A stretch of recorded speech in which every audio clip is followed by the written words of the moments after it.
Start करते हैं। Urban spaces refers the organisation layout of a city of urban area including physical arrangement of street, building, open space, infrastructure. Urban spaces are design to accommodate various function activities while influencing the quality of life, mobility, social interaction within the city। तो urban spaces होते क्या हैं? ये आपकी city है, city के अंदर जो भी जगह है, भले उस पर बिल्डिंग बनी हो, वो प्लेग्राउंड हो, उसके अंदर गलियां हो, रोड नेटवर्क हो, ये सारी की सारी जो चीज़ें हैं ये अर्बन स्पेसेस के अंदर काम आती है। इससे क्या फ़ायदा होता है?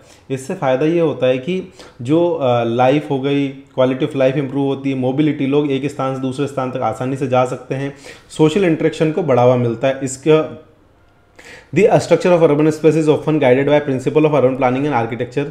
कुछ की एलिमेंट्स हैं consideration in structure of urban spaces में, तो उन की कंसिडरेशन के बारे में जानते हैं। पहला आता है street network, grid, radial, organic street layouts. ये सारे के सारे लेआउट होते हैं अलग अलग। जैसे आपकी सिटी है, सिटी के अंदर जो आपका रोड नेटवर्क है वो कैसा है, ऐसा ग्रिड पैटर्न में है या ऐसा रेडियल पैटर्न में है, ठीक है ना? इस टाइप से रेडियल पैटर्न में है आपका स्ट्रीट का नेटवर्क। ऑर्गेनिक स्ट्रीट होती है जिसमें ग्रिड और रेडियल दोनों होते हैं, है ना? The arrangement of street can significantly impact the traffic flow, accessibility and वोकेबिलिटी।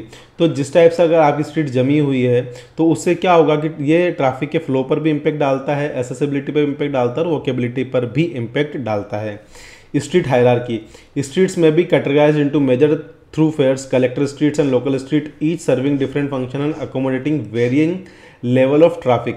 Street की हायरार्की जैसे हम बोल सकते हैं, हम पढ़ते भी हैं हमारे ट्रांसपोर्टेशन इंजीनियरिंग में, आगे शायद हम पढ़ेंगे भी कि अलग अलग टाइप की स्ट्रीट होती है, जिसमें आपकी विलेज रोड होती है, एमडीआर होती है, इसको हम बोलते हैं मेजर डिस्ट्रिक्ट रोड, क्या बोलते हैं?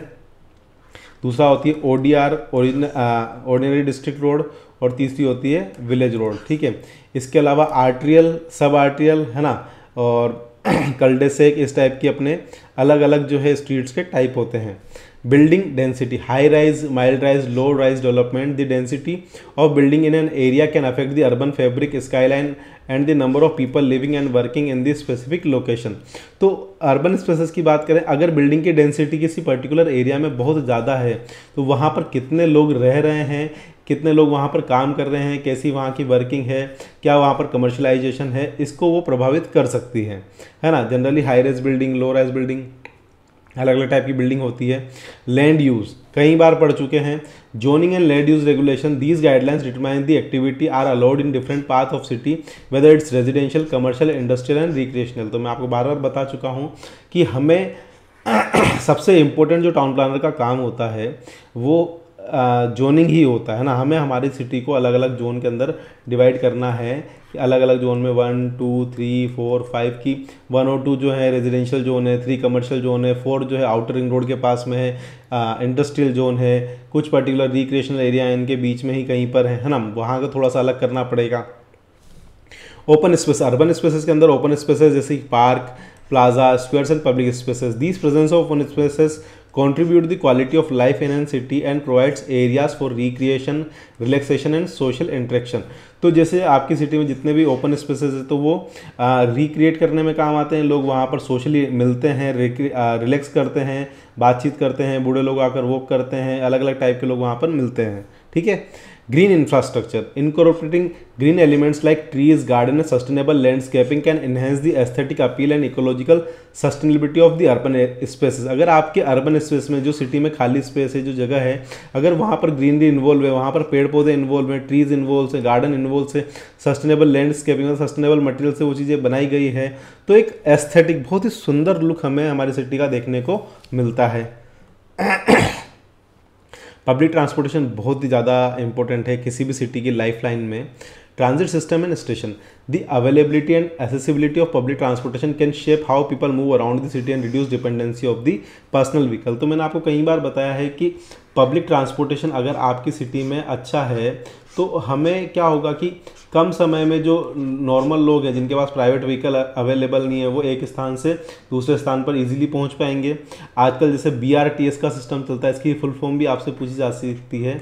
BRTS जो होता है बस रैपिड ट्रांजिट सिस्टम, उसमें हम लोग क्या करते हैं, जो आपकी बस की सेंट्रल में एक बस की लेन होती है और साइड में, जैसे ये मेन रोड है अपनी, ये मेन रोड है ये वाली, तो यहाँ पर हम लोग जो है एक बस की अलग से लेन प्रोवाइड कर देते हैं, है ना। वो क्या होती है, फास्ट मूविंग में काम आती है, तो उससे क्या होता है कि लोगों को डिमोटिवेट करने में उसका किराया भी कम होगा और वो फास्ट मूविंग होगी, तो जहाँ जाम लग रहा होगा वो लोग जो है वो फटाफट उस जगह पर पहुँच जाएंगे। Mix use development urban spaces में हमने पढ़ा है कि combining residential, commercial and recreational spaces with in the same area can promote walkability, reduce commuting and creating vibrant neighbourhoods. अगर हम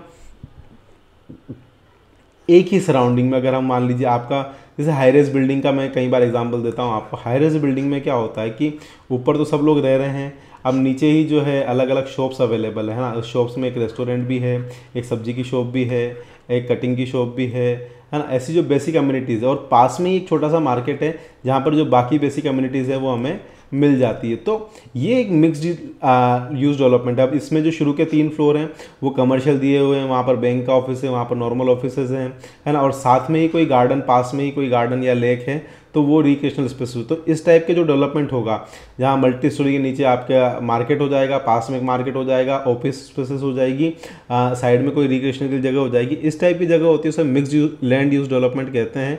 आजकल इसका जो तरीका बहुत बढ़ गया है। ये क्या होता है कि आपको डिमोटिवेट करना है जो व्हीकल यूजर्स हैं, ताकि पोल्यूशन कम से कम फैले।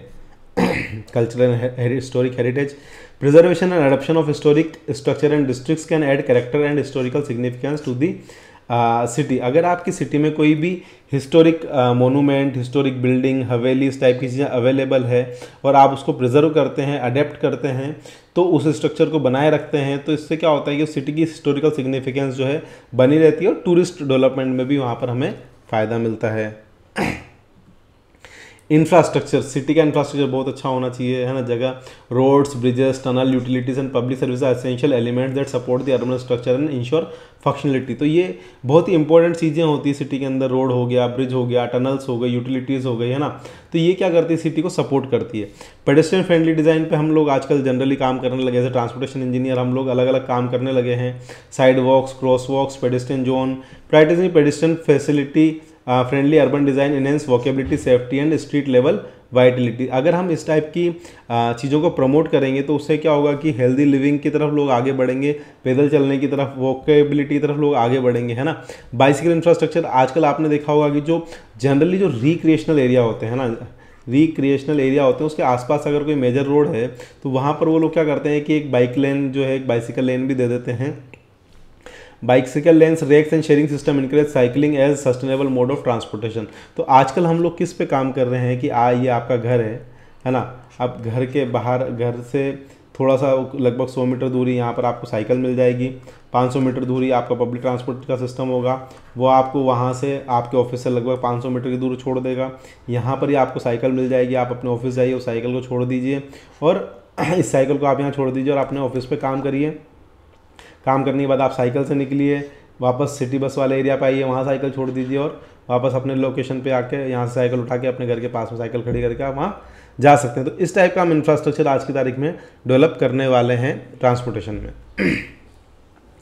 एसेसिबिलिटी एंड इंक्लूसिव, है ना, design for people disabilities, the elderly, children, ensure that urban spaces are accessible and welcoming for all. तो जो भी बेसिक अर्बन स्पेसेस हैं, जैसे हॉस्पिटल हो गया, है ना, मैंने क्लास में भी आपको एग्जांपल दिया था।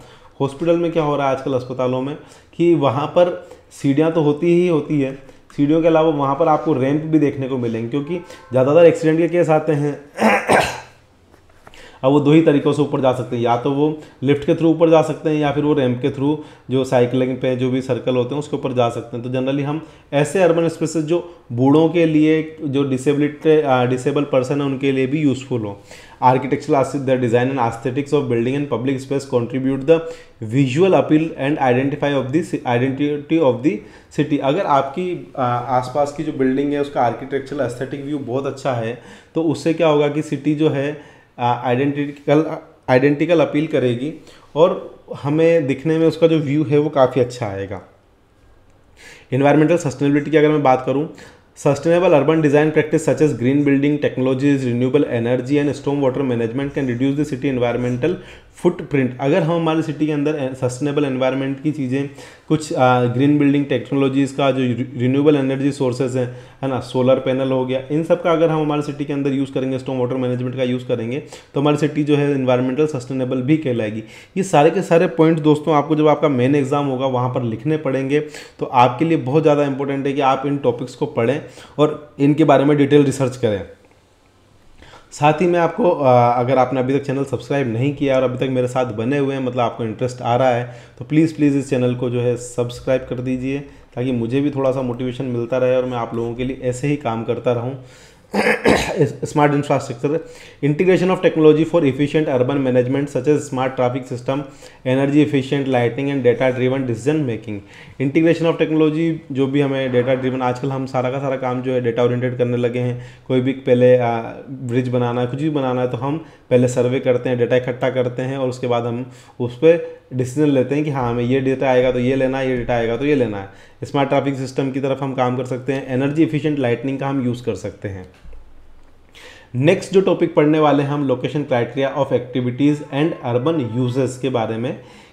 दोस्तों अभी तक आपने सब्सक्राइब नहीं किया तो